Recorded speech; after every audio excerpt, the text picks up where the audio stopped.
പാർലമെന്റിന്റെ വർഷകാല സമ്മേളനം തുടങ്ങിയിരിക്കുന്നു. അതിശക്തമായ ഭരണപ്രതിപക്ഷ പോരാട്ടത്തോടെയാണ് തുടങ്ങിയത്.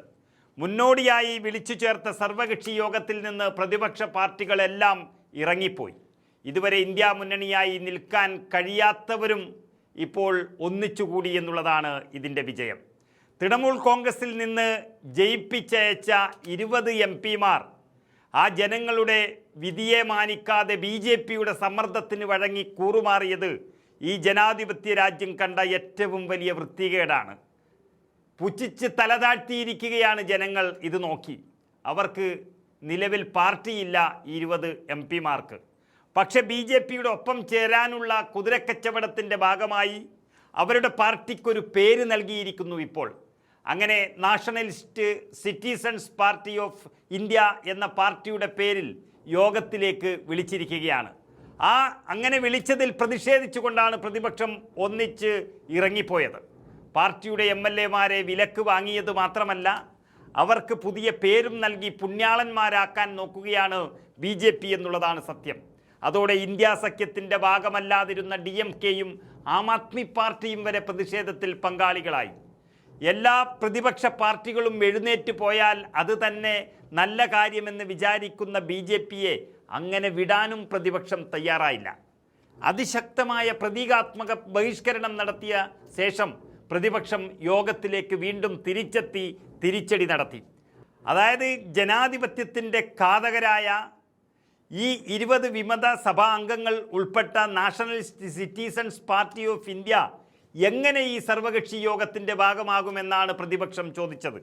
ധാർമ്മികത പറഞ്ഞു നടക്കുന്ന പ്രധാനമന്ത്രി നരേന്ദ്രമോദിക്ക് ഇതിൽ ഉത്തരമില്ല.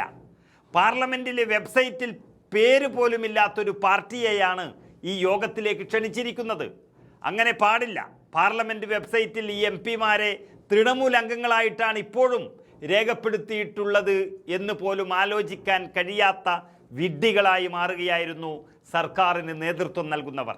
പ്രതിപക്ഷം അതിൽ തകർത്താടിയപ്പോൾ വരാനിരിക്കുന്ന മഴക്കാല സമ്മേളനത്തിൽ ഭരണപക്ഷത്തിനു മേൽ തീമഴ പെയ്യിപ്പിക്കുമെന്നൊരു സംശയം സർക്കാരിന് വന്നുകഴിഞ്ഞു. 20 MP-മാരുടെ കാര്യം പറഞ്ഞ് BJP സർക്കാരിനെ പ്രതിപക്ഷം അക്ഷരാർത്ഥത്തിൽ തകർത്ത് കളഞ്ഞിരിക്കുന്നു. സ്പീക്കർ അംഗീകരിക്കാത്ത കാര്യത്തിൽ BJP നടത്തിയ ഈ ചട്ടലംഘനം തൃണമൂൽ അംഗം മഹുവ മൊയ്ത്ര തുറന്നടിച്ചു. രേഖകളിൽ ഇപ്പോഴും തൃണമൂൽ കോൺഗ്രസിൻ്റെ അംഗബലം എന്നത് 28 തന്നെയാണ്. 20 അംഗങ്ങൾ പാർട്ടിയിൽ നിന്ന് മാറിയെന്ന് പറഞ്ഞാലും ഹർജികൾ ഇപ്പോഴും പരിഗണനയിലാണ്. അപ്പോൾ പാർലമെൻ്ററി കാര്യമന്ത്രി കിരൺ റിജിജു ഈ 20 വിമത MP-മാരെ ക്ഷണിച്ചു കൊണ്ടുവന്ന് എന്തിൻ്റെ അടിസ്ഥാനത്തിലാണ് മറ്റൊരു പേരും നൽകി ഇവിടെ ഇരുത്തിയത് എന്ന് ധാർമ്മികതയോ ഭരണഘടനയോ മര്യാദയും ലംഘിച്ചുകൊണ്ട് എന്നുള്ളതാണ് മഹുവ മൊയ്ത്ര ആഞ്ഞടിച്ചത്. നമുക്കറിയാം, അടുത്ത മാസം 13 വരെ നടക്കുന്ന പാർലമെൻറ്റ് സമ്മേളനത്തിൽ ചില ബില്ലുകൾ പാസാക്കാനാണ് BJP-യുടെ ഈ 100-ാം കിട വ്യാപാര രാഷ്ട്രീയം നടക്കുന്നത്. മണ്ഡല പുനർനിർണയത്തിനുള്ള ഭരണഘടനാ ഭേദഗതി ബില്ലുകൾ സഭയിൽ അവതരിപ്പിക്കുമെന്നാണ് പ്രതീക്ഷ. കഴിഞ്ഞ സമ്മേളനത്തിൽ നിന്ന് വളരെ വ്യത്യസ്തമായ രാഷ്ട്രീയ ചിത്രമാണ് ഇപ്പോൾ പാർലമെൻറ്റിലുള്ളത്. തൃണമൂൽ കോൺഗ്രസ്, ആം ആദ്മി പാർട്ടി, ശിവസേന, ഉദ്ധവ് വിഭാഗം എന്നീ പാർട്ടികളിലുണ്ടായ കൂറുമാറ്റം സഭയിൽ നല്ല രീതിയിൽ പ്രതിഫലിക്കും എന്നുള്ളത് ഉറപ്പാണ്.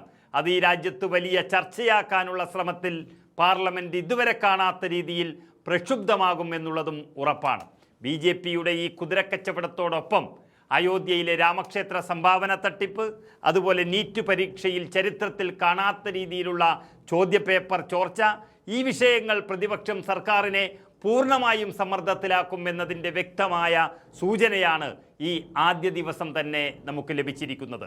അതിൽ വീണ്ടും ഇന്ത്യ മുന്നണി ഒറ്റക്കെട്ടായതും ഒരു നിമിത്തമാണ്.